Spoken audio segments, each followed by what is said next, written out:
A pessoa mais importante da nossa vida é a pessoa do Espírito Santo. Sem ele nada poderemos fazer. Eu tenho um costume e o hábito de dizer que ele é a bola da vez.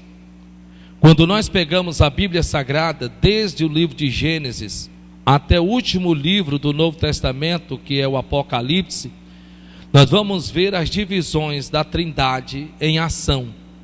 A divisão de Deus Pai, a divisão de Deus Filho e a divisão de Deus Espírito Santo. E cada um é um agente transformador de vida. Cada um é um agente transformador de vida. Uma certa vez eu fiz uma seguinte pergunta para Deus: Deus, quão maravilhoso é os teus milagres no Velho Testamento. É de surpreender qualquer um. Quantos aqui não gostaria de nos dias de hoje ver com seus olhos o mar se abrindo? Eu sou o primeiro da fila. Quantos não gostariam de ver o Jordão com seus olhos se abrindo? Dá para você imaginar, de repente, água começar a jorrar da rocha? É surpreendente. Dá para você imaginar um leproso mergulhar 7 vezes no Jordão e ficar curado em águas turvas, não águas limpas? E ainda que fosse águas limpas, ele mergulhar 7 vezes e ficar curado? Dá para você imaginar, você contemplar toda uma muralha e abaixo, e somente um pedaço da muralha permanecer de pé, onde se encontrava a casa da prostituta Raabe? É surpreendente. Dá para você imaginar, você está ali de olhos vintados na fornalha de fogo ardente, certo de que os que ali irão ser lançados vão morrer queimados, e de repente você olhar para o lado de dentro e ver, ao invés de 3, 4 homens, isso é extraordinário. Dá para você imaginar, você estar do lado de fora, certo de que os leões irão devorar aquele que há de ser lançado, e de repente no amanhecer do dia, ele aparece sem um arranhão, sem uma mordida, como se nada fosse algo natural, como se ele tivesse simplesmente ido dormir em outro lugar, em outro recinto. E eu fiz uma pergunta a Deus: Deus, por que a gente não vê esses milagres nos dias de hoje? Talvez ficaríamos mais fáceis para crer no Senhor, para acreditarmos em Ti. Aí Deus me mostrou o seguinte: ora, se todos esses milagres que foram feitos diante dos olhos de Israel, ainda não houve quem acreditasse, e realmente é, por que isso iria fazer a diferença nos dias de hoje? Por que isso iria fazer a diferença nos dias de hoje? Porque mesmo em tantos milagres que aconteceu no Velho Testamento, houve quem acreditasse e houve quem não acreditasse, e todos nós sabemos disso. Por isso que é importante que nós entendamos que nós vivemos a bem-aventurança na graça de Jesus Cristo. O próprio Senhor Jesus de Nazaré disse: bem-aventurado, bem-sucedidos, recompensados serão aqueles cujos olhos nunca viram, mas em seus corações decidirão acreditar, que em seus corações decidirão a crer. Então nós nos tornamos muito mais bem-aventurados, muito mais bem-sucedidos em todos os âmbitos da nossa vida do que os do Velho Testamento. Quando você pega o Novo e o Velho Testamento, você vai ver a operação e a atuação das 3 trindades. Você vai ver o Deus Pai em todo o Velho Testamento. Claro que ele nunca se ausentou-se e nunca se afastou da pessoa do Espírito Santo, sempre em atuação, desde o livro de Gênesis até o amém de Apocalipse. Quando você chega no Novo Testamento, você vai ver a atuação do Filho de Jesus de Nazaré, que se fez carne, habitou entre nós, pagou um preço altíssimo, foi crucificado, morreu, ressuscitou e está sentado à destra da majestade nas alturas. Até que então ele, o próprio Senhor Jesus, vai anunciar dizendo: é necessário que eu vá, eu preciso ir, eu tenho que me ausentar, porque se eu não me ausentar, se eu não partir daqui, vocês nunca vão ter cumprido a promessa do Pai, em que vocês receberiam o Espírito Santo. Essa foi a promessa do Pai que foi dada desde os primórdios, desde o princípio.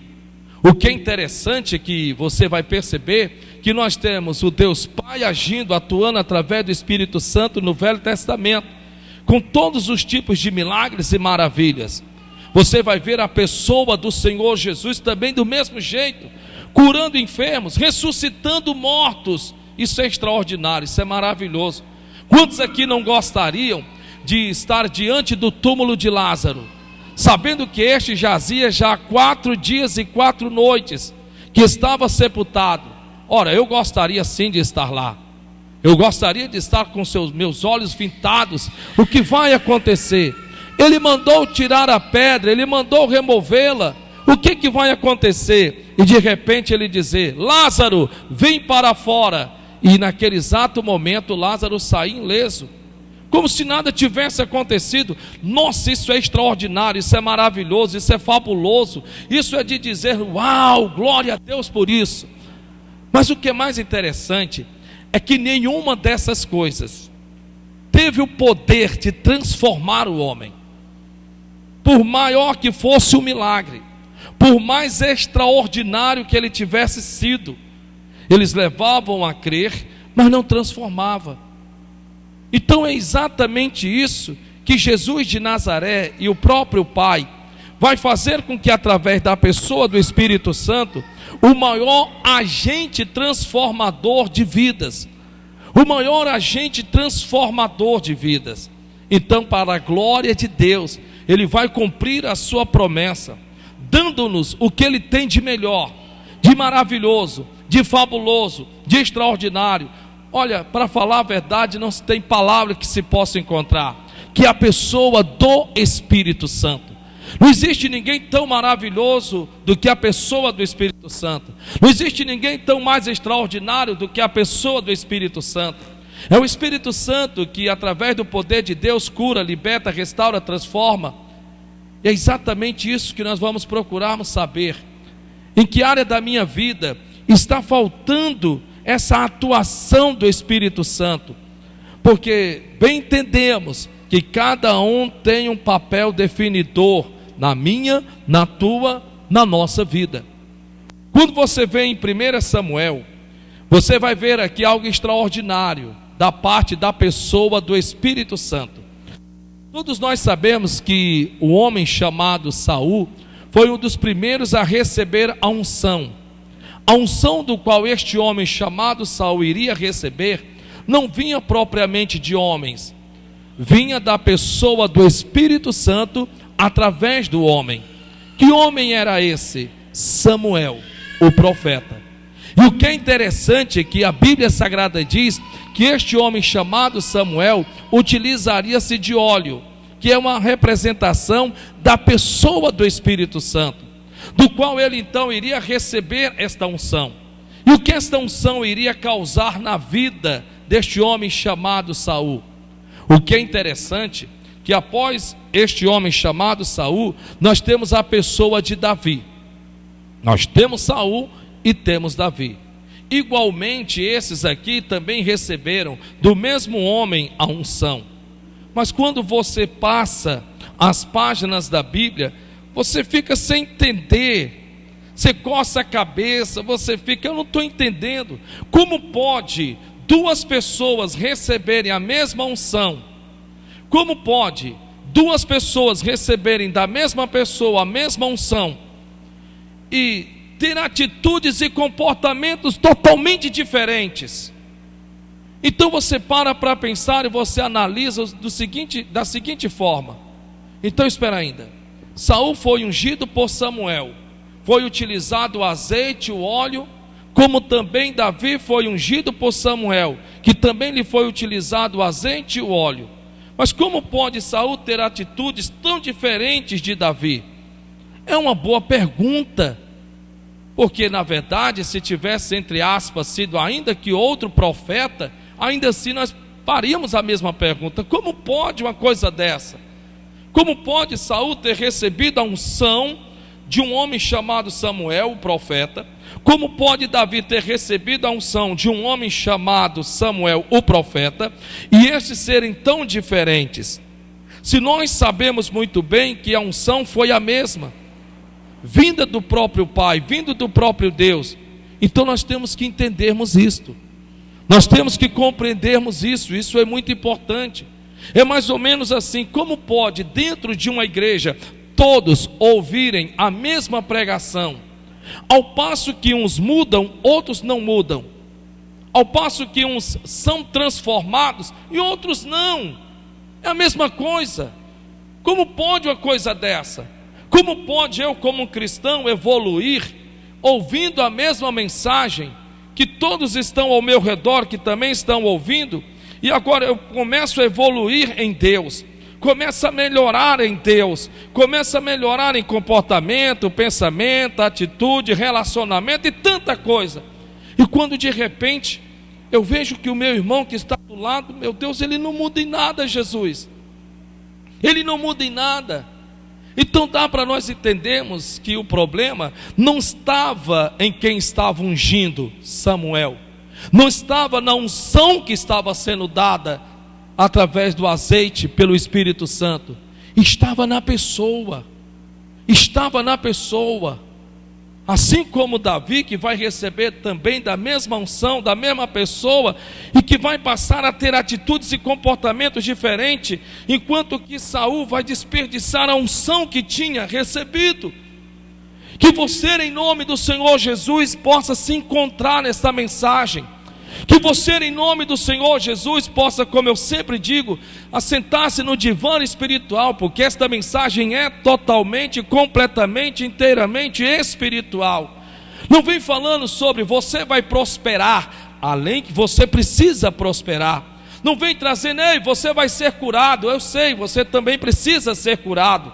Mas eu acredito que o maior milagre que se possa existir neste universo é a transformação de uma pessoa, é ser transformado. E quando você realmente é transformado, você muda comportamento, você muda atitude, você muda em tudo. E se você muda em tudo, os resultados que outrora você estava obtendo de forma negativa, agora você, por mudar, você começa então a mudar atitude, mudar comportamento, e você começa a mudar os resultados que você outrora tinha de forma negativa. Pessoas estão tentando lidar com as consequências e elas não percebem que elas mesmas são responsáveis por criar para si mesmas seus próprios problemas. E elas lidam com consequências. Então, quando você vem aqui para 1 Samuel capítulo 10, fala justamente sobre a unção que virá sobre a vida, sobre a cabeça deste homem chamado Saul. Algumas diferenças são importantes eu citar antes de começar a leitura. Primeiro, quem era Saul? Saul, em relação ao chamado, Saul em relação à unção, era um achado de Deus. Diga, um achado. Diga, um achado. Por que um achado? Porque não foi Deus quem escolheu Saul, foi o povo quem o escolheu. Preste bem atenção.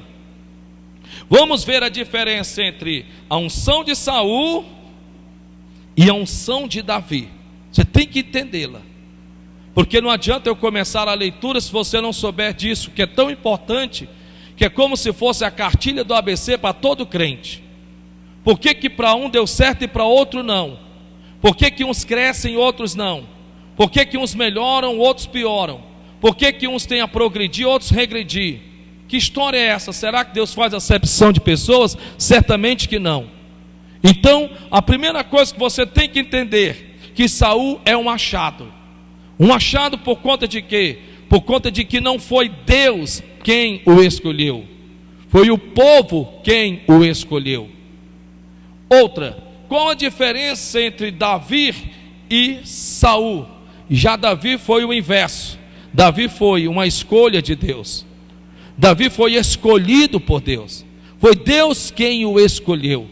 Enquanto que Saul, infelizmente, foi um achado por ter perdido os jumentos de seu pai e ter ido em busca, e por conta do povo ter procurado, escolhido para ser um líder, um rei, e ter sido achado naquele exato momento pelo próprio povo, e por ele ter infelizmente perdido os jumentos e as jumentas de seu pai. Diferentemente foi Davi, que antes de ter recebido da unção, antes do óleo ter sido derramado sobre a sua cabeça, estava pastoreando as ovelhas de seu pai. E quando veio o urso e quando veio o leão para tragá-los, ele poderia ter deixado ao léu, ele poderia muito bem ter dito: bem, as ovelhas não são minhas, eu é que não vou arriscar a minha vida. Posso chegar na casa de meu pai e dizer: pai, algumas ovelhas infelizmente morreram porque veio um urso, veio um leão e as devoraram, e entre a ovelha e a minha pessoa, o senhor sabe que eu sou mais importante do que elas. E na verdade não foi isso que ele fez. Na verdade a Bíblia diz que ele partiu contra o urso, partiu contra o leão, arriscou a própria vida por defender aquilo que não era seu.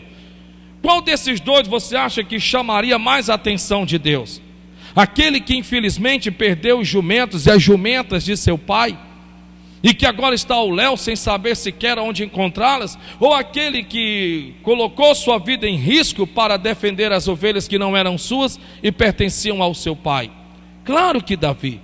Sendo que eu quero que você entenda que nenhum dos dois sabiam que Deus estava de olho. Deus não os tinha avisado. Era exatamente aquilo que estava dentro deles. Enquanto que um era irresponsável por não saber cuidar das coisas de seu pai, e deixou com que se perdesse os jumentos e as jumentas de seu pai, o outro se mostrava responsável em cuidar, em até arriscar a própria vida em proteger. Então essas são as diferenças entre a pessoa de Saul e a pessoa de Davi em relação à unção. Porque Saul era um achado, Davi um escolhido. Não que Deus tivesse dito: inteiro, o escolhido é você. Não, porque Deus não faz acepção de pessoas. Deus não olha para você no diminutivo e olha para mim no aumentativo. Não, Deus quando olha para você, Deus quando olha para mim, Deus quando olha para nós, Ele tem os olhares do mesmo jeito, porque Ele não faz acepção de pessoas. O que é interessante é que o próprio profeta Samuel, semelhantemente a Davi, professou as mesmas palavras das quais professou a Saul, do que aconteceria na vida dele, se ele se permitisse o que nós vamos ler agora. Olha o que a Bíblia diz em 1 Samuel capítulo 10, uma vez que agora Saul tem de receber a unção sobre o alto da sua cabeça. No versículo de número 6, veio a unção sobre ele, e agora o próprio profeta, pelo Espírito Santo, diz a Saul que haveria de acontecer na vida dele, se assim ele se deixasse. 1 Samuel capítulo 10, versículo de número 6: e o Espírito do Senhor se apoderará de ti, e profetizarás com eles, e tornar-te-ás um outro homem. Eu queria que você lesse comigo, eu vou ler, e peço que você leia comigo em nome de Jesus. Amém? Vamos lá. 1, 2, 3 e já. E o Espírito do Senhor, está fraco. E o Espírito do Senhor se apoderará de ti, e profetizarás com eles, e tornar-te-ás um outro homem. Vamos mais uma vez. E o Espírito do Senhor se apoderará de ti, e profetizarás com eles, e tornar-te-ás um outro homem. Olha para cá, vamos lá. Tem como eu me transformar em uma outra pessoa? Tem como eu mudar comportamentos e atitudes só porque estou dentro de uma igreja? Sim ou não? Então me ensinem. Vamos lá. Tem como uma pessoa mudar em atitudes e comportamentos só porque está dentro de uma igreja? Tem como uma pessoa ser transformada completamente, totalmente de forma interna para uma manifestação de forma externa só porque está ouvindo a mesma pregação em conjunto dentro de uma igreja? Então qual é o principal requisito dado pela Bíblia? Qual é o principal requisito dado pela Bíblia para que uma pessoa venha ser e se tornar uma outra pessoa? Comportamento, pensamento, atitude, relacionamento e tudo que você possa englobar dentro dessa necessidade de sermos transformados, deixando de ser quem nós éramos para nos tornarmos o que Deus quer que nos tornemos. Qual é o principal requisito? O Espírito Santo se apossar de ti. Preste atenção em nome de Jesus. O Espírito Santo se apossar de ti. Sansão não era ninguém se o Espírito Santo não se apossasse dele. Moisés não era ninguém se o Espírito Santo não se apossasse dele. Jesus Cristo, o homem, não era ninguém se o Espírito Santo não se apossasse dele. Por que você acha, ou nós achamos, que conosco é diferente? Por que nós achamos que conosco é diferente? Não é o fato de você carregar a sua Bíblia, não é o porquê de você estar no altar pregando, não é o porquê de você estar no altar louvando, não é o porquê de você estar como obreiro na casa de Deus, ou como membro ouvindo a palavra de Deus, que isso vai transformar você.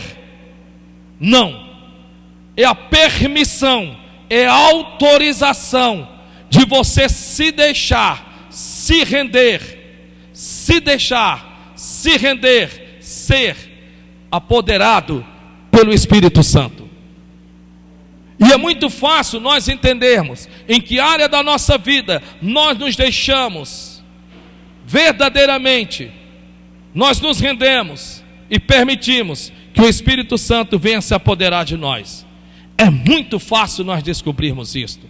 Não é difícil, não é diferente. E eu não estou falando aqui dos dons do Espírito Santo. Preste bem atenção em uma coisa muito importante. O Espírito Santo, ele tem os seus dons, mas o Espírito Santo tem os seus frutos. Os frutos do Espírito Santo é uma coisa, os dons do Espírito Santo são outra, completamente, totalmente, inteiramente diferente. Você não pode jamais confundir. Você não pode confundir os dons do Espírito Santo com os frutos do Espírito Santo. Até o próprio nome já é diferente, dons e fruto. O que é interessante é que o profeta Samuel, tomado pelo Espírito Santo, ele nos mostra exatamente como é a atuação da pessoa do Espírito Santo quando eu me deixo com que ele venha se apoderar de mim, tomar posse de mim. Então aí ele começa dizendo de forma bastante clara, ele diz aqui, e profetizarás. Primeiro, você passará a ter manifestações espirituais, e profetizarás. Isto é um dom que o Espírito Santo, a mim, a você, a nós nos concede, independente do quão você tem ou quanto você não tem. Uma vez que o Espírito Santo se apodera de ti, você passará a ter manifestações espirituais, e profetizarás, manifestações espirituais. Segundo, consequentemente, você se irá tornar um novo homem, comportamento e atitude. Mas desde que você permita que o Espírito Santo seja o maior agente da sua vida. É você entregando o leme da sua vida para o Espírito Santo.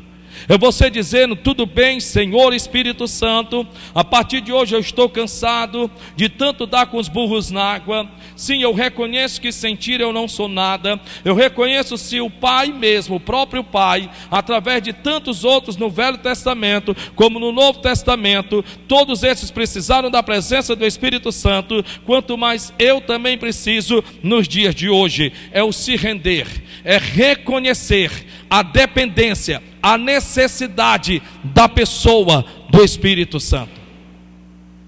Você nunca há de tornar-se um outro homem em atitudes e comportamentos de dentro para fora, se você não se permitir com que o Espírito Santo termine em você a obra que Ele começou quando você confessou a Jesus Cristo, passou pelas águas do batismo. Se você verdadeiramente não se permitir que o Espírito Santo termine a obra em você do qual Ele começou, você ter aceitado Jesus Cristo, isso não te torna um novo homem.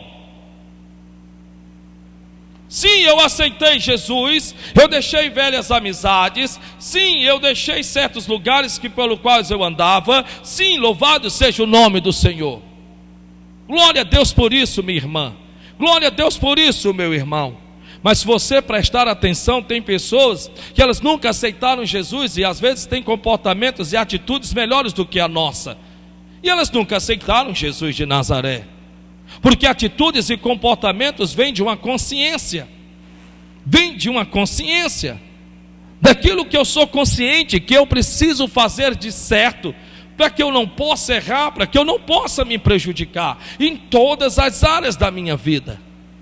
Então quando você olha para esse versículo, você diz: uau, como a presença do Espírito Santo é importante na minha vida. O Espírito Santo, ele é mestre por natureza, ele é a única pessoa que pode nos ensinar, que pode nos direcionar, que pode nos vocacionar. A pessoa do Espírito Santo é o fôlego de Deus dentro de nós. No livro de Jó, a Bíblia diz, está escrito: e o Espírito Santo nos fez, e o sopro do Todo-Poderoso nos deu vida.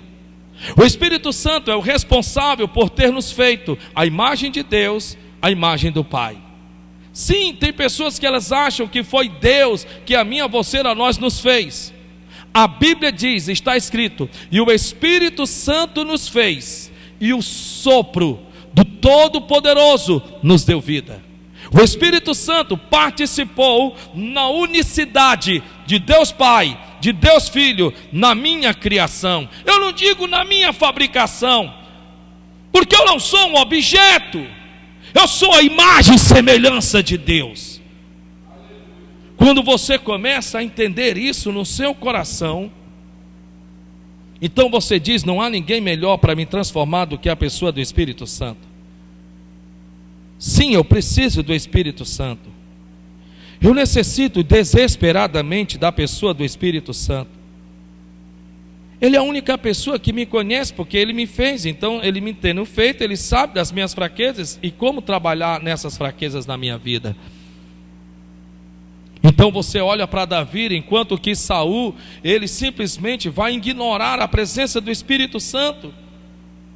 Você vai ter Davi que vai dizer em voz em alto bom som: Senhor, não retires de mim o teu Espírito Santo. Enquanto que Saul, ele vai ignorar Davi, vai pedir ao Pai, a Deus, para que não lhe tire a presença do Espírito Santo. Veja as diferenças como são importantes.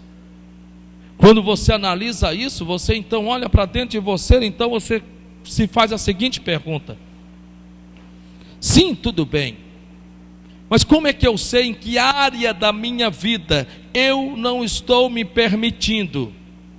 Eu não estou me permitindo com que o Espírito Santo venha se apoderar de mim.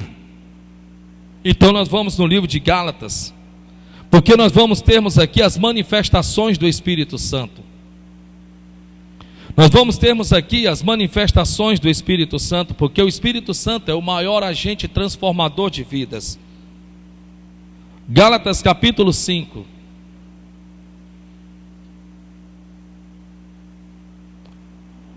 Porém nós precisamos encontrarmos a resposta para uma pergunta tão importante.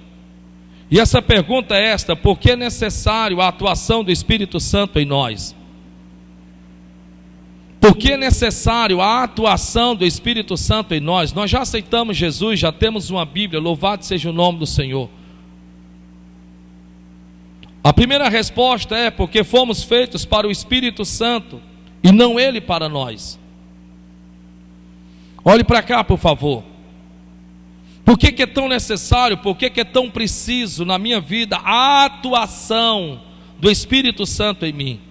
Eu tenho que ter essas respostas. É uma resposta simples para uma pergunta como essa. Porque não fomos nós, preste bem atenção, porque não foi o Espírito Santo que foi feito para nós, fomos nós que fomos feitos para o Espírito Santo. Só que muitos invertem os valores. Muitos acreditam que é o Espírito Santo que precisam deles, quando na verdade é você, eu, nós que precisamos do Espírito Santo. E quando é que você não entende isso? Quando você deixa de buscá-lo. Quando você não tem o devido respeito pela pessoa dele. Quando o Espírito Santo é como se não fosse um ser presente na sua vida. É como que se o Espírito Santo de Deus estivesse ali só quando você mais precisa. Então você inverte os valores, você agora quer usar o Espírito Santo. Não é mais ele quem irá te usar. Então você quer tornar o Espírito Santo no seu escravo. Sim, Senhor Espírito Santo, me abre uma porta de emprego. Sim, Senhor Espírito Santo, eu vou te transformar em um relógio. E eu queria que o Senhor me acordasse 2 horas da manhã, porque eu não posso perder o voo. Eu quero que o Senhor faça isso, fique acordado a noite inteira, enquanto eu durmo, por favor, olha, 2 horas da manhã, hein, por gentileza. Nós, infelizmente, sem percebermos, vamos querendo mudar os sentidos das coisas. Nós agora queremos usarmos a pessoa do Espírito Santo. Por isso que muitos são dos cristãos que estão se tornando cada vez mais apáticos e vazios e frios na fé. Porque não é o Espírito Santo quem tem a se apoderar mais dessa pessoa.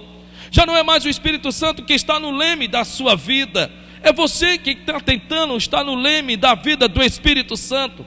Não é mais o Espírito Santo que coordena, não é mais o Espírito Santo que manda, é você quem manda. Por isso que esse foi um dos grandes erros de Saul. Ele não se permitiu com que o Espírito Santo se apoderasse dele. Enquanto que Davi se rendeu completamente.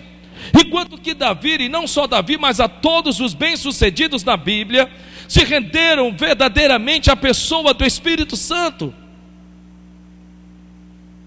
Porque é necessária a atuação do Espírito Santo em nós? Segundo, o principal propósito do Espírito Santo em nossas vidas é transformar-nos em um verdadeiro cristão. Olhe para cá e preste atenção, por favor, nessa divisão. Nós temos Deus no Velho Testamento, não Deus Pai. Nós temos Deus no Velho Testamento. Deus Pai nós só iremos passarmos a ter no Novo Testamento, quando o próprio Senhor Jesus de Nazaré na oração disse: Pai nosso que estás no céu.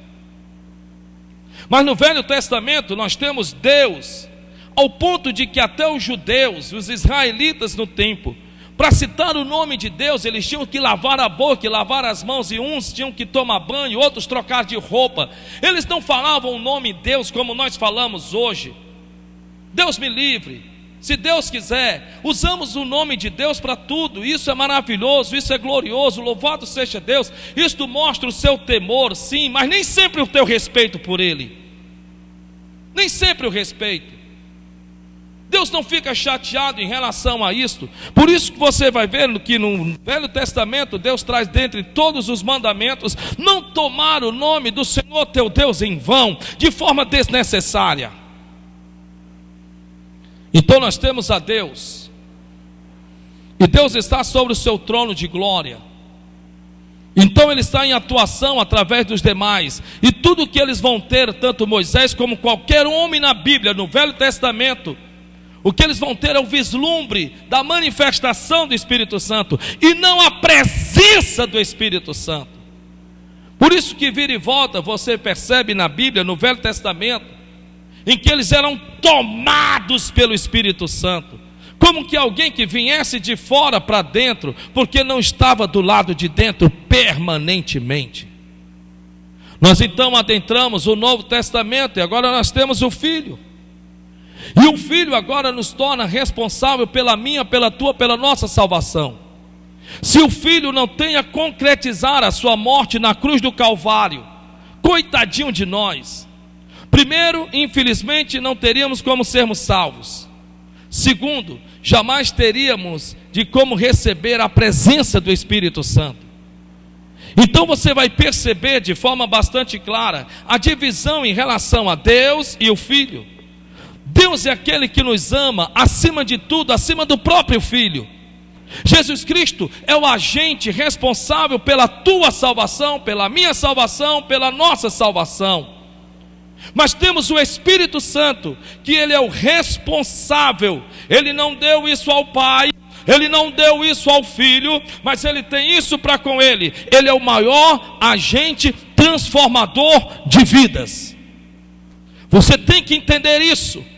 Quando você lê toda a Bíblia, Velho Testamento, Novo Testamento, de começo ao fim, de capa a capa, então você tem um Deus que te ama, você tem um Deus que está olhando para você, tem um Deus que não te acusa, tem um Deus que não te condena, tem um Deus que não te aponta, tem um Deus que faz de tudo para habitar dentro de você, para estar entre nós, para participar da nossa vida, desde o começo, desde o jardim do Éden. E você chega até Jesus Cristo, você tem um Cristo vivo e eficaz, disposto a se tornar homem, habitar entre nós, passar por nossas humilhações, por nossas vergonhas, aniquilar-se a si mesmo, tomando a forma de homem, assumindo a cruz, morte de cruz, ainda que tendo o mandamento do Pai, que se esse permanecesse fiel, Deus o ressuscitaria dentre os mortos, através da pessoa do Espírito Santo. Então nós temos Jesus Cristo responsável por minha, por tua, por nossa salvação. Por isso que nenhum outro nome há dado pelos homens pelo qual possamos sermos salvos, senão Jesus de Nazaré. Está na Bíblia. Ninguém tem o poder de tomar a minha vida, eu dou porque eu quero. E eu vim não para condenar o mundo, eu vim para salvá-lo. Sim, você sabe da Bíblia que eu estou lhe dizendo o que Jesus falou. Mas aí o Espírito Santo, Jesus de Nazaré, disse: ei, não ficai-vos triste, porque o Pai há de cumprir as suas promessas, e uma das promessas mais importantes é que vós sereis revestidos pelo Espírito Santo, e o Espírito Santo habitará em vós, e vos transformará em outro homem. Ele vos há de convencer do pecado, do juízo e da morte. Ele vai transformar vocês. Eu estou lhe dizendo isto porque são perguntas muito importantes, das quais nós precisamos responder e saber que temos a Deus que nos ama, nós temos a Cristo que garante-nos a nossa salvação, mas temos o Espírito Santo único capaz de transformar-nos como pessoa, como esposa, como marido, como empregado, como chefe, como líder, como cristão. Só o Espírito Santo pode fazer isto. Quando você tenta mudar uma pessoa, você vai arrumar briga com essa pessoa. Nós somos seres insujeitáveis. Nós não queremos nos sujeitar a ninguém. Sim, eu odeio me sujeitar a outras pessoas, porque está na nossa natureza. Deus não nos fez para nos sujeitarmos a outras pessoas. Por isso que precisamos de um salário para nos submetermos a ela, porque se ela não nos pagar, nós vamos fazer de qualquer jeito. Isso mostra a nossa natureza. Mas de repente você tem o Espírito Santo e ele é muito educado. Ele é a pessoa mais educada que você pode ter certeza que eu conheço. Ele é aquela pessoa que está do lado de fora, se você não permitir que ele esteja do lado de dentro. Ele é aquela pessoa que está na porta e bate, esperando que você a possa abrir, para que ele possa entrar e fazer morada dentro de ti. Sim, o Espírito Santo, ele é uma pessoa muito educada. Na verdade, ele é mais educado que todos nós juntos. Tudo que ele quer é revelar-nos o Pai, porque a Bíblia diz no livro de Romanos: ninguém conhece ao Pai senão o Espírito Santo, e a quem ele o quiser revelar. Ninguém conhece o Pai senão o Espírito Santo. O Espírito Santo vem do Pai, o Espírito Santo vem de Cristo, e ele não tem menos importância do que Deus Pai e Deus Filho. Ele é tão importante como Deus Pai, ele é tão importante como Deus Filho. Ele é tão importante que ele é o xodó de Deus Pai, ele é o xodó de Jesus Cristo, ele é o seu xodó, seu queridinho, seu amado. Ele diz assim: pode pecar contra o Pai, peca,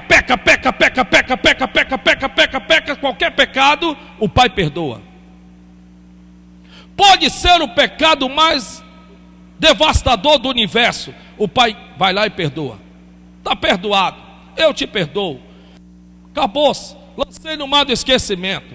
Peca contra Jesus Cristo, você pode pecar mais do que todos os homens na Bíblia Sagrada. Jesus Cristo disse: foi para isso que eu me manifestei, para que pelo meu sangue vocês fossem purificados. Não é bom que o homem peque, mas se todavia pecar, tem um advogado junto ao Pai, do qual pedindo a ele, ele pelo seu sangue o purificará. e tendo Ele mesmo nos purificado pelo seu sangue, assentou-se à destra majestade nas alturas. Louvado seja o nome do Senhor.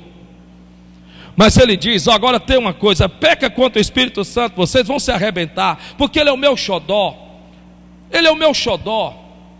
Ele é uma pessoa tão maravilhosa, que se vocês errarem, ele faz de tudo para não fazer nada, porque ele ama mais do que nós amamos vocês. Porém eu quero defendê-lo, eu quero dizer, se vocês pecarem contra eles, vocês vão se ver com Deus Pai, e vocês vão se ver com Deus Filho. Olhe para o irmão que está do seu lado e diga: o Espírito Santo te ama muito. Sim, então nós vamos entendermos agora que área da minha vida eu não estou me deixando ser trabalhado pelo Espírito Santo.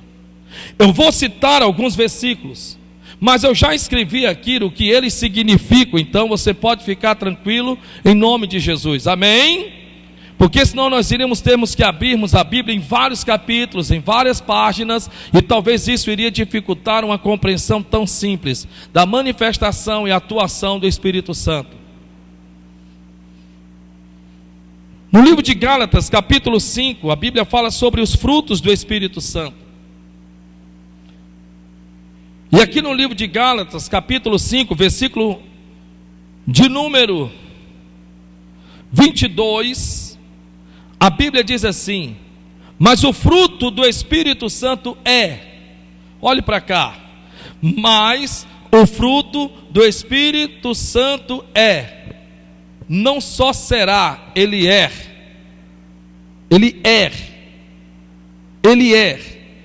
uma afirmação, não tem dúvidas acerca do que ele é.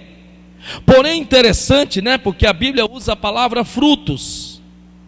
Então nós temos que entendermos o que significa o nome frutos aqui na Bíblia, porque ele está nos citando sobre a palavra frutos que nós conhecemos em árvores. Sim ou não? Sim, então olhe para cá, por favor. Então nós temos que entender frutos. O que tem a ver frutos com atitudes e comportamentos que o Espírito Santo me leva a ter? Eu tenho que entender, eu tenho que compreender, porque ele está utilizando o que nós conhecemos de forma comum. Ele está dando-nos o exemplo do fruto de uma árvore.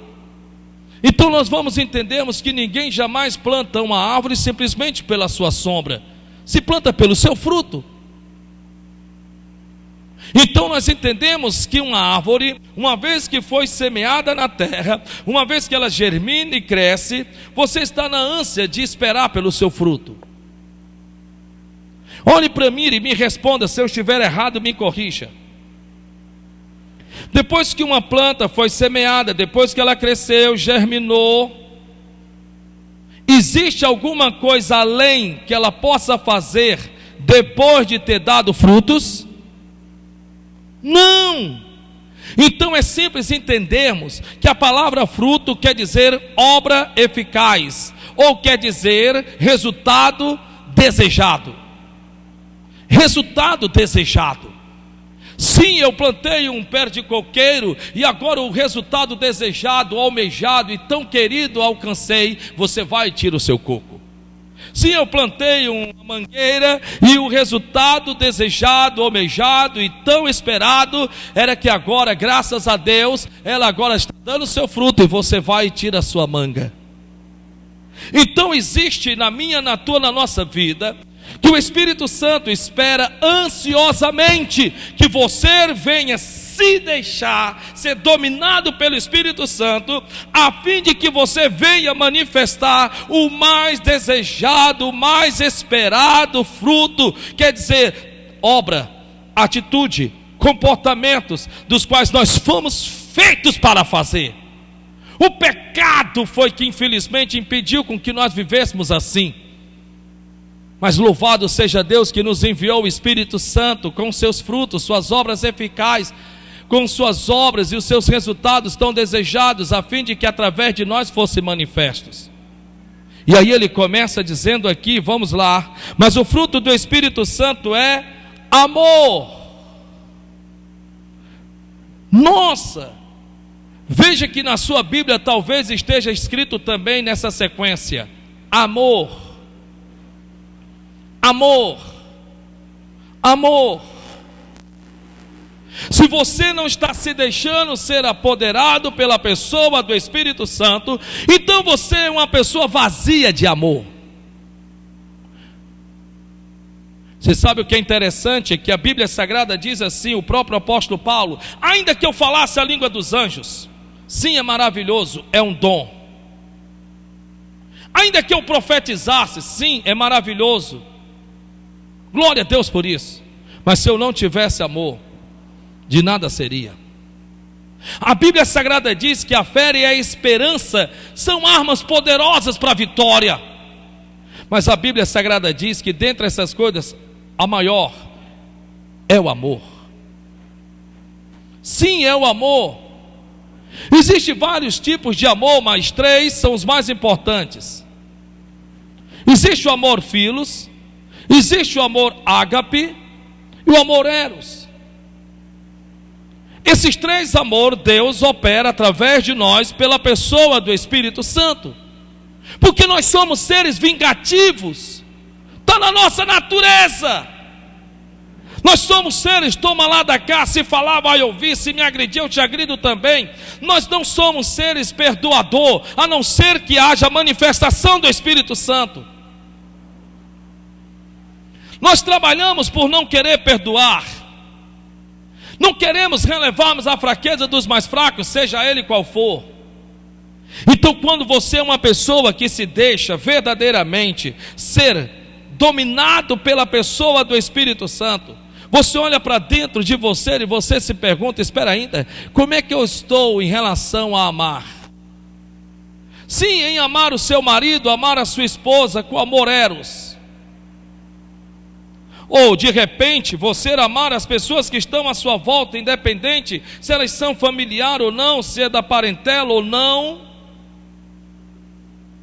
Quando eu digo isto, às vezes você deve se perguntar: espera ainda, eu estou me deixando ser dominado pela pessoa do Espírito Santo?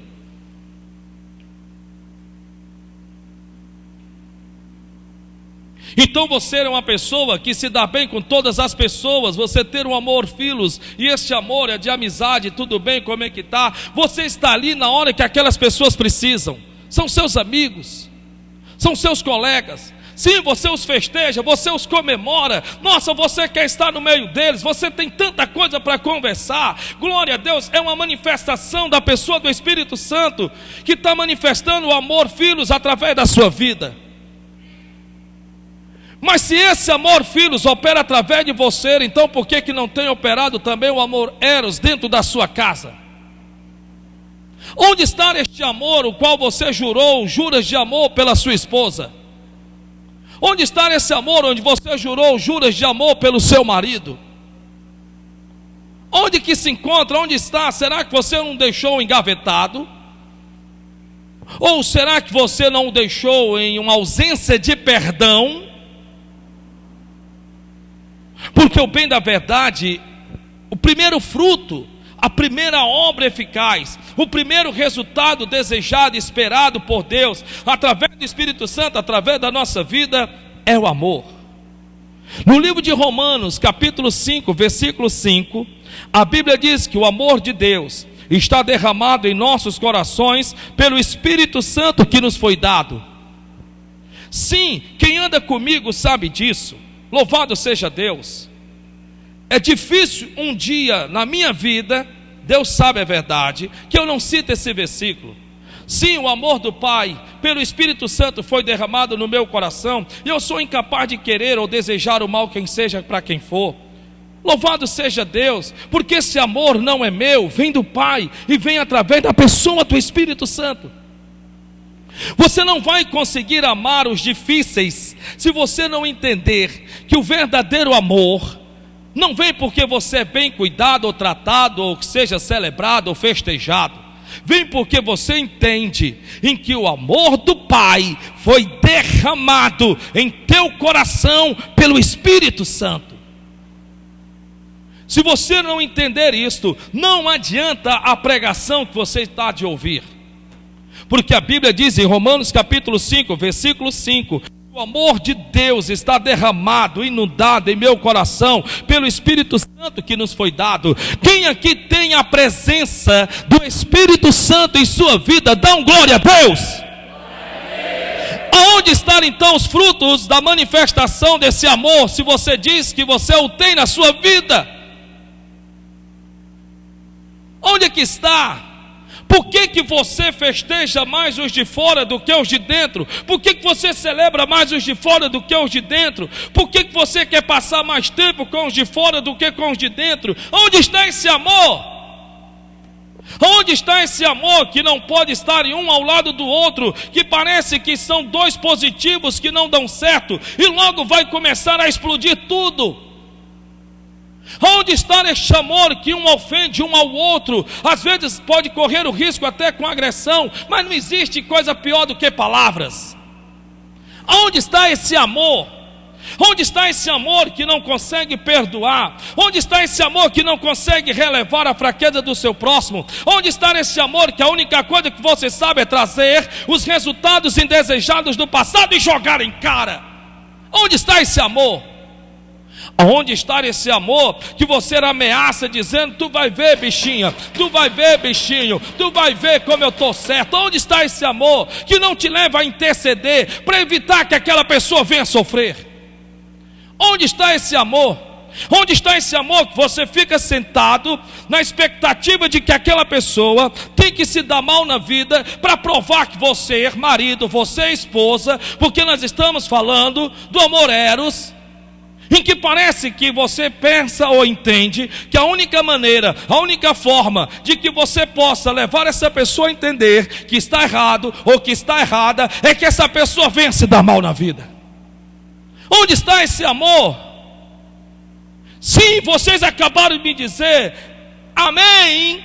Vocês disseram que o Espírito Santo habita em vossos corações.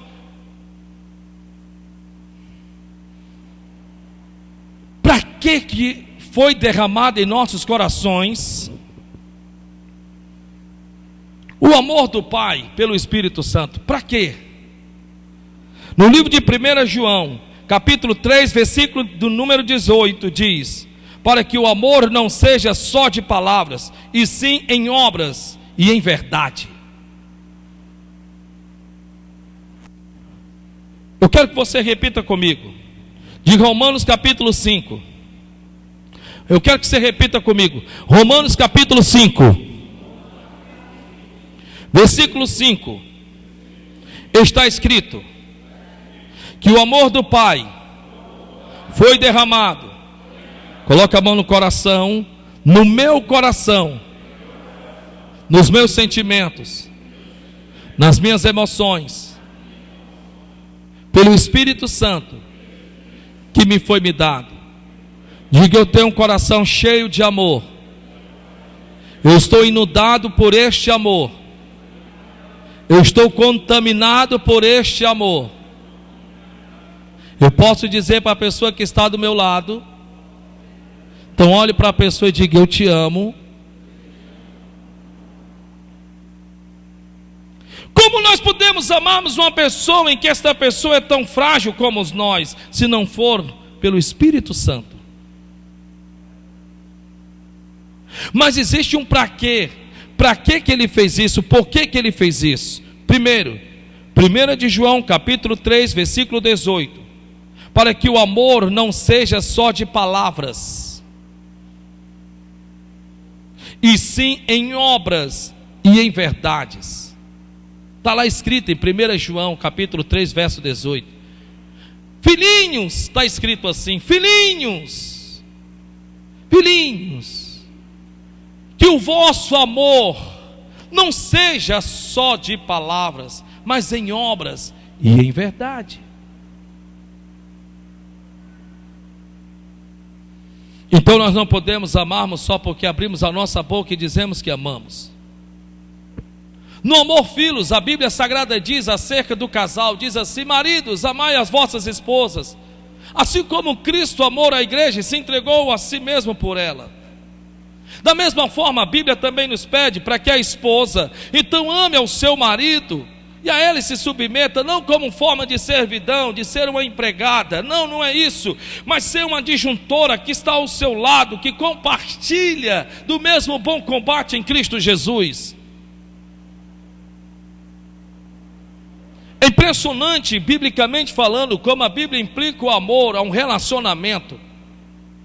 A Bíblia Sagrada diz: do que vale uma mesa, seja um banquete, está escrito no livro de Provérbios, do que vale uma mesa cheia de carnes, onde não há amor. É melhor uma mesa com hortaliças, mas onde há amor. Sim, tudo bem, conquiste o que você quiser, conquiste uma boa casa, mas isso não vai fazer você amar sua esposa nem amar seu marido. Logo aquela casa vai deixar de ser celebrada, como o carro vai deixar de ser celebrado, como a moto vai deixar de ser celebrada, como a melhor roupa ou o melhor presente também irá ficar no esquecimento, e todas essas coisas deixarão de ter o seu preço e valor. Mas somente o amor de verdade, não só em palavras, mas em obras, que nos é dado pela pessoa do Espírito Santo, fará com que você valorize a sua adjuntora, fará com que você valorize o seu esposo, valorize a sua esposa, um casal em si, pelo resto da vida.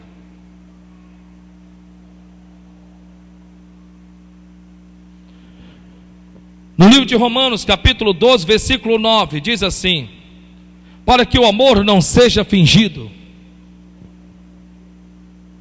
Romanos 12, 9 diz, está escrito, que o amor não seja fingido. Você não pode querer a sua esposa e tratá-la bem só porque você quer fazer sexo com ela. Sim, hoje eu estou com vontade, então hoje eu vou tratá-la muito bem. Sim, eu vou chegar, amor, minha querida, minha linda, minha fofa. Desde de ser besta, ela já sabe que você está querendo alguma coisa em troca. É mais ou menos assim, não se deve celebrar a esposa simplesmente porque é um dia festivo. Se tem que se celebrar assim, semelhantemente, quando eu digo esposa, eu digo ao marido também. Como andarão dois juntos se não estiverem de acordo? Um cordão de duas dobras facilmente se quebra, mas de 3 dobras dificilmente há de se quebrar. A Bíblia Sagrada diz que não é bom que seja um, mas sejam 2, porque se um cair, o outro levanta. Mas ai dos que estiverem só, porque se caírem, quem o levantará? Não é bom que o casal durmam separados, para fim de não serem tentados por Satanás. Não é uma pombagira, Maria Padilha, Exu Caveira, Exu da Morte, Arranca-Toco, Cibamba, Zé Pilintra. Não é um Exu Maré, ou então um Exu do Lodo, ou um Exu Caveira, ou 7 Capa. Eu posso dar o nome de muitos se você quiser aqui, mas eu quero que todos eles se ferrem. É o próprio Satanás. Satanás em pessoa. Satanás dá para tremer, meu irmão, até os queixos. Porque se fosse, irmão Michael, uma das entidades, eu quero é que tu se lasque. Mas não é nenhum desses, é o próprio Satanás. Que a Bíblia Sagrada diz que não é bom que o casal durmam separados, a fim de não serem tentados por Satanás. A fim de que Satanás não os tente, a fim de que Satanás não os penere. Como a Bíblia Sagrada diz que não é bom que um casal durma um com raiva dos outros, está na Bíblia. A Bíblia diz que um casal não pode dormir um com raiva do outro, porque a Bíblia Sagrada diz para que o pecado não vire de um dia para o outro e não venha sobre si destruição. É importante entendermos isto, porque se você não sabe, existe um período de provação em todo casamento. O diabo não quer simplesmente separá-los, o diabo quer destruí-los. O diabo não quer somente destruí-los, o diabo quer destruir a sua família. Quando um casal briga entre si e discutem entre si, eles se esquecem do principal vínculo daquela união, que são seus filhos. Eles esquecem que os filhos irão sofrer mais do que os adultos, porque os adultos são conscientes e eles sabem muito bem o que estão fazendo, bem acham que sabem o que estão fazendo, enquanto que os pobres coitados dos meninos, os pobres coitados dos filhos vão ficar sem saber o que está acontecendo. Por que, papai? Por que, mamãe? Separação é um ato egoísta da carne. Eu vou repetir: a separação é um ato egoísta da carne, do pensar no eu. É uma verdadeira quebra de braço. Vamos ver quem é mais forte. Vamos ver quem é que se rende ou não se rende. Ei, me escute em nome de Jesus de Nazaré. Você tem que pensar nos seus filhos. Você tem que pensar que é Satanás, o diabo, que mata, rouba e destrói.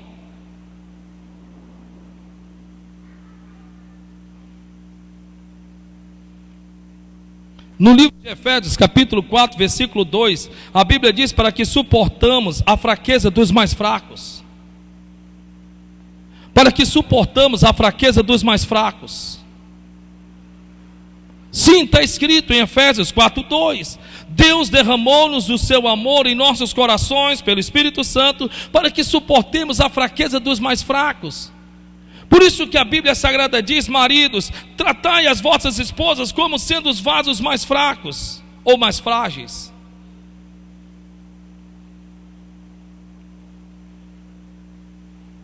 No livro de 1 João, capítulo 4, versículo 18: porque nos foi derramado o amor do Pai em nossos corações pelo Espírito Santo, para que o amor expulse o medo.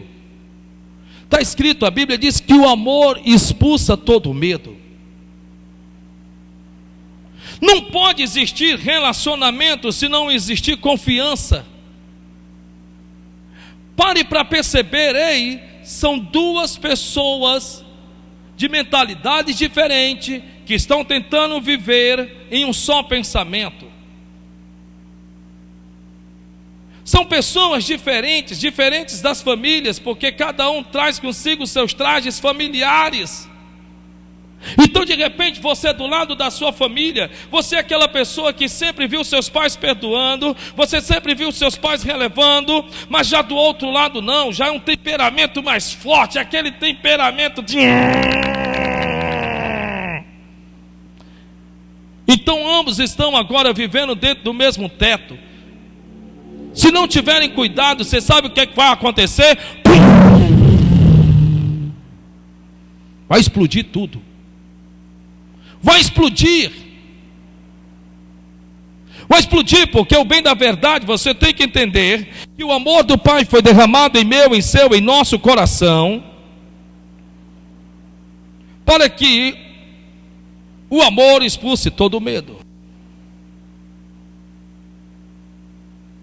Ei, em nome do Senhor Jesus de Nazaré, escute o que o meu amigo Espírito Santo está falando com você. Mas o fruto do Espírito Santo é amor, gozo, que quer dizer alegria. Isso não precisa nem eu falar, porque todos nós já o conhecemos. Paz. Paz. O terceiro fruto do amor, o terceiro fruto do Espírito Santo é a paz. O que é ter paz? Em João capítulo 13, versículo 1, a Bíblia diz que ter paz não significa ausência de guerra, e sim um estado de espírito e alma que tem a dominar sobre a carne. Jesus de Nazaré disse: ei, não pensem em vocês que vim vos trazer a paz.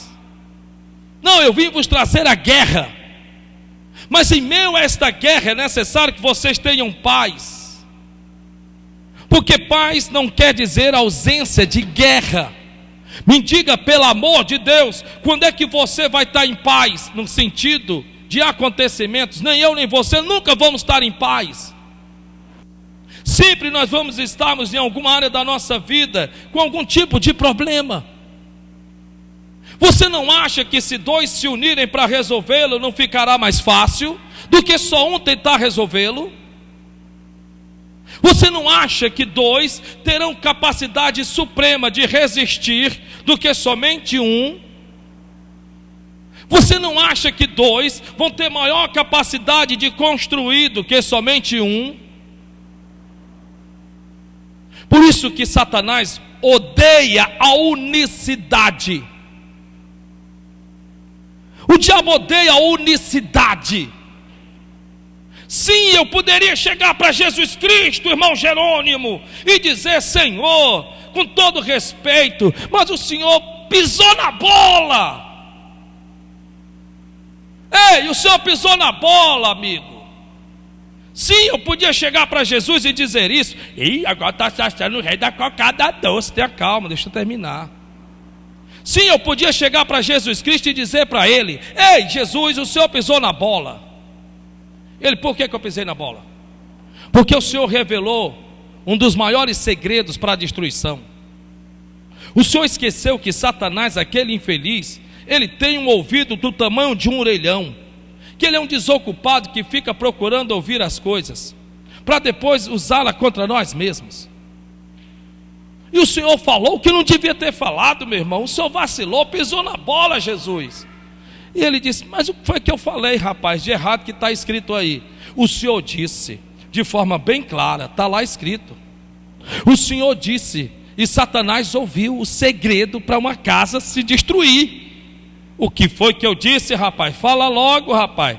Fala logo antes que eu venha te dizimar. Vai, fala. Não, calma, eu vou dizer para o Senhor. Sabe o que foi que o Senhor disse? O Senhor disse, de forma bastante clara, que uma casa dividida contra ela mesma não prevaleceria.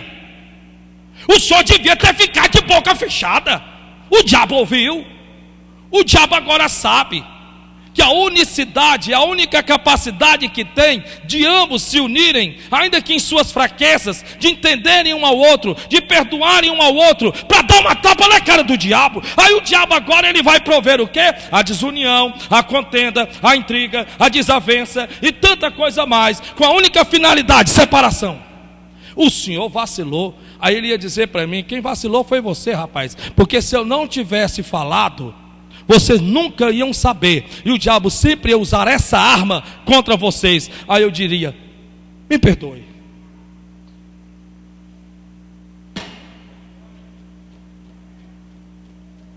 Uma casa dividida contra si mesmo não pode prevalecer. Você não pode dizer: é meu salário, é nosso salário, é minha casa. Não, é a nossa casa, é o meu carro, é o nosso carro. As únicas coisas que você não pode dizer é nossa roupa, porque roupa de mulher e homem não dá certo.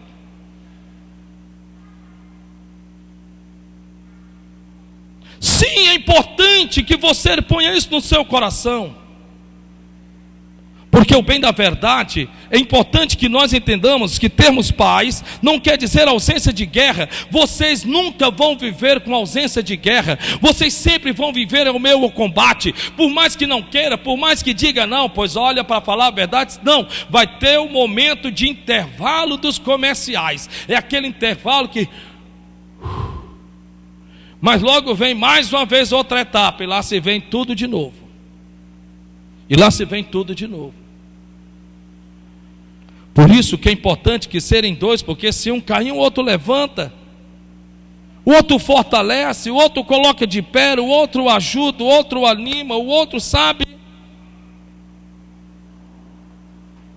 Por isso que o diabo ele quer fazer de tudo para enfraquecê-los, porque Satanás sabe a potência que são vocês. Satanás não está querendo destruí-los agora, Satanás está querendo destruir o que Deus tem para vocês no futuro. Porque a única forma de deixar de acontecer o que Deus tem para vocês no futuro é destruindo vocês agora. A pergunta que eu faço é: vocês vão dar esse gosto para o diabo? Vocês vão dizer: sim, Satanás, eu dou esse gosto para ti. Por favor, o senhor pode fazer isso com a gente? No livro de João, capítulo 14, versículo 27, a Bíblia diz que temos a paz de Cristo em nós. Não vos deixo, a Bíblia Sagrada diz, está escrito: Eu vos deixo a paz, eu vos dou a minha paz. Não vou lá dou como o mundo a dar. No livro de Romanos, capítulo 5, versículo 1, a Bíblia diz que temos paz com Deus. A Bíblia diz que a paz que excede todo entendimento está conosco. Diga glória a Deus. O quarto fruto do Espírito Santo está escrito aqui, longanimidade. Longanimidade. Eu vou encerrar aqui esse então. Longanimidade. O que significa uma pessoa longânima? Vocês estão entendendo alguma coisa? Então é muito fácil descobrirmos se uma pessoa está sendo apoderada pelo Espírito Santo e se está se deixando ser apoderado por Ele, através dos seus frutos, através das suas atitudes, através do seu comportamento. É isso que nós estamos aprendendo. Primeiro, qual é? Amor. Segundo, terceiro, longanimidade. O que significa uma pessoa longânima? Significa uma pessoa perseverante. Ele é longânimo, ele é perseverante. É como aquela mulher que incomoda tanto o juiz até que ela lhe faça justiça contra os seus adversários. Uma pessoa tomada pelo Espírito Santo é uma pessoa que todos esperam que desistam, mas você não desiste. Ei, vocês estão cansados já? Nós vamos encerrar. Uma pessoa longânima é uma pessoa que todos esperam que ela desista, mas ela não desiste. Ela não baixa a cabeça. É como o apóstolo Paulo: pode dar um sangue, mas eu não desisto. É uma pessoa longânima, é uma pessoa que traz nela os frutos do Espírito, longanimidade. Em Efésios capítulo 4, versículo 2, a Bíblia diz que significa uma pessoa paciente e tardio para irar-se e para o desespero. Sim, eu termino aqui. Uma pessoa que traz a longanimidade é uma pessoa paciente. Vá para o inferno você! Vá você primeiro, depois eu chego.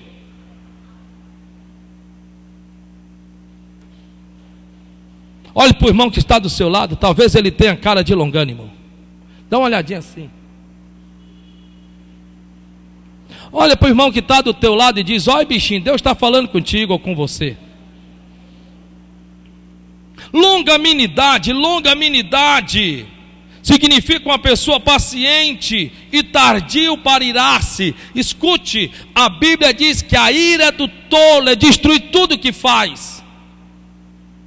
Você pode ter construído um lar em 40 anos e destruí-lo em um segundo. Você pode ter construído uma família em 20 anos, 15 anos, 16 anos, 17 anos, 8 anos, não importa o tempo que seja, e colocá-lo na lona por um segundo. Pessoas no momento de raiva vão lá e matam, e dizem que matou por amor. Destruiu as suas próprias vidas, destruiu o seu lar, destruiu sua família. E de repente você diz assim: eles já estavam há tantos anos unidos um com o outro, há tantos anos estavam casados, como pode tantos anos um ao lado do outro? Por que isso aconteceu? Isso aconteceu porque não aprenderam a lidar com suas diferenças. Não entenderam que somos seres diferentes um do outro, que tentamos nos enquadrarmos para ver se conseguimos, através desse enquadramento, construirmos uma família, construirmos um lar. Somos pessoas diferentes um do outro. Às vezes você crer mais, o outro crer menos. Uma vez um é mais perdoador, o outro já não releva tão fácil. Às vezes você é aquele que é o de mais fé, o outro às vezes é de fé nenhuma. Às vezes você é o mais ousado, o outro talvez só Deus na misericórdia. Talvez você é a parte mais pessimista da coisa, o outro mais otimista. Talvez você é a parte que economiza centavo por centavo, e o outro, se pegar os centavos guardados, gasta tudo.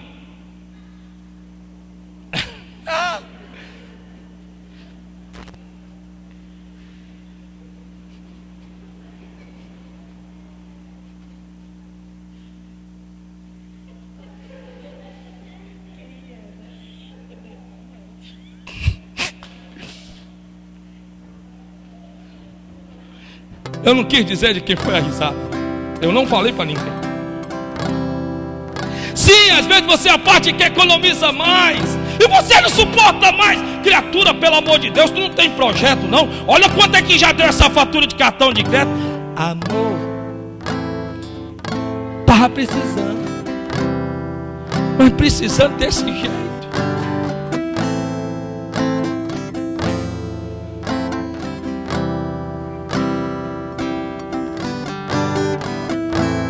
Aleluia, aleluia, glória a Deus. Benignidade, uma pessoa incapaz de fazer o mal, que é o quinto fruto do Espírito Santo, benignidade. No livro de Efésios capítulo 4, verso 32, significa ser uma pessoa boa, incapaz de fazer o mal. Você não faz mal aos de fora, por que você pensa em fazer os de dentro?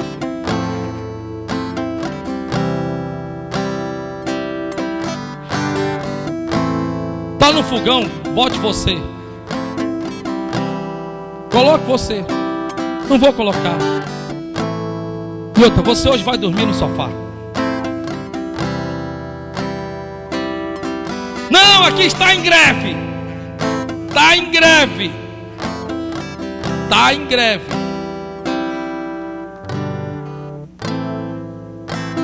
Como um casal pode ficarem dentro da mesma casa e passarem tanto tempo sem conversar?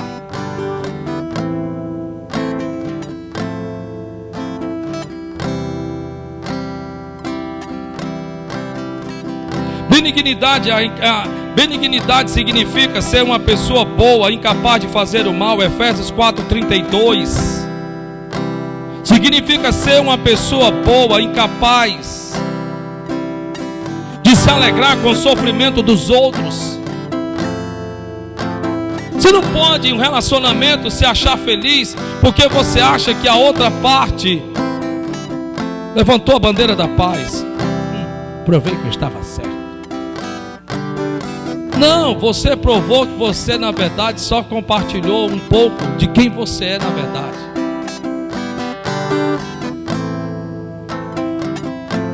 Mateus capítulo 5, versículo 25. Benignidade significa ser uma pessoa boa e capaz de reter o perdão. Você tem ou não tem o Espírito Santo? Diminuiu. Você tem ou não tem o Espírito Santo? Então você é uma pessoa incapaz de reter o perdão.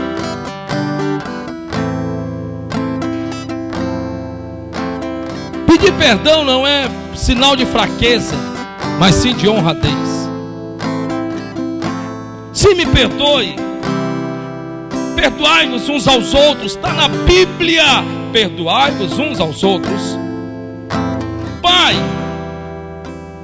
perdoai-os porque eles não sabem o que fazem. Não retenham perdão, porque se você o reter, fará mal a você mesmo. Que nenhuma raiz de amargura brote no vosso coração, a fim de não vos impedir as vossas orações diante de Deus. Apague tudo, apague com a borracha.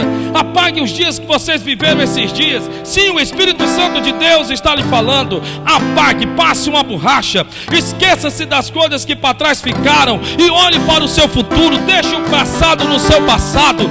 Deixe de ser quem era. Esqueça o que fizeram, esqueça o que falaram. Pastor, mas eu não consigo. Sim, você consegue, porque o amor do Pai já foi derramado pelo Espírito Santo em seu coração.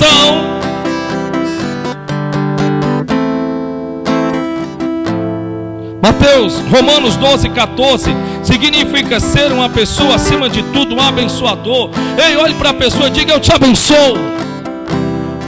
E esse bem, não manda para cá não, senão eu dou língua para vocês tudinho. Eu te abençoo. Ou então, eu te abençoo. Assim não vale.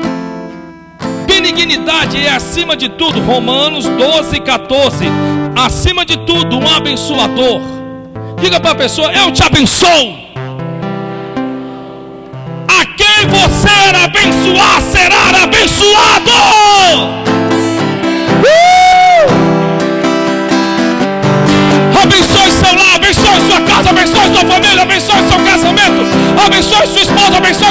Gostou do pulinho? Nem parece que eu tenho 35 anos de idade. Abençoe. Abençoe, não amaldiçoe. Abençoe, não amaldiçoe. Não faça ameaças. Relacionamentos não se deve existir ameaças. Você vai ver bichinho, você vai ver bichinha. Não pode, não ameace. Abençoe, abençoe, abençoe, abençoe, abençoe, abençoe. Porque para Deus abençoar uma pessoa, Deus vai ter que ver atitudes e comportamentos daquela pessoa. E Deus vai ver qual dos dois estão errados. E quando Deus ver um do outro que estão errados, Deus para abençoar vai ter que transformar. Deus para abençoar vai ter que modificar. Deus para abençoar vai ter que trabalhar. Deus para abençoar vai ter que retirar aquilo que está fazendo o relacionamento não dar certo, para que ambos se tornem uma só carne em Cristo Jesus. Abençoe seu marido, abençoe sua esposa, abençoe sua casa, abençoe seu lar, abençoe sua família.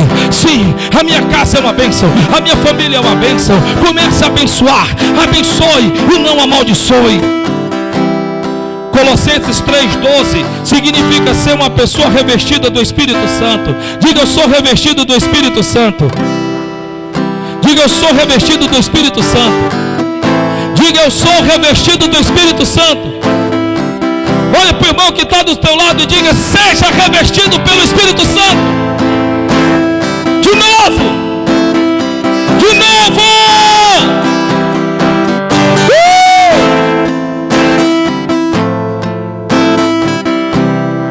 Sim, em nome de Jesus, seja uma pessoa revestida da pessoa do Espírito Santo. Que a tua esposa te espere quando você vier do trabalho com alegria. E que você, quando sair do trabalho, você também possa ir para sua casa com alegria. Repito, que a tua esposa possa te esperar quando você sair do trabalho com alegria. Meu Deus, vocês passam mais tempo lá fora do que dentro de casa. E o pouco tempo que vocês passam dentro de casa para brigar. Ô matemática doida. Você passa 8 horas trabalhando e passa no máximo, você chega às 6 horas, 6, 7, 8, 9, 10, vai dormir 10 e meia, passa 5 horas, ainda é brigando. Então, mudem isso. Dê uma tapa na cara do diabo.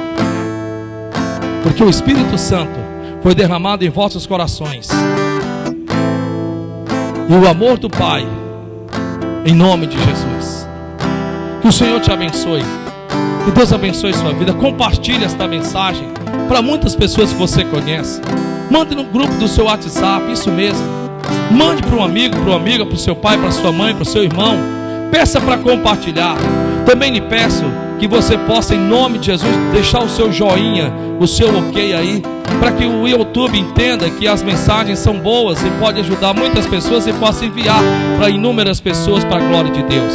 Que Deus abençoe. Se você sentir no coração, seja um ofertante, um dizimista nesse ministério, em nome de Jesus. Vamos aplaudir Jesus bem forte.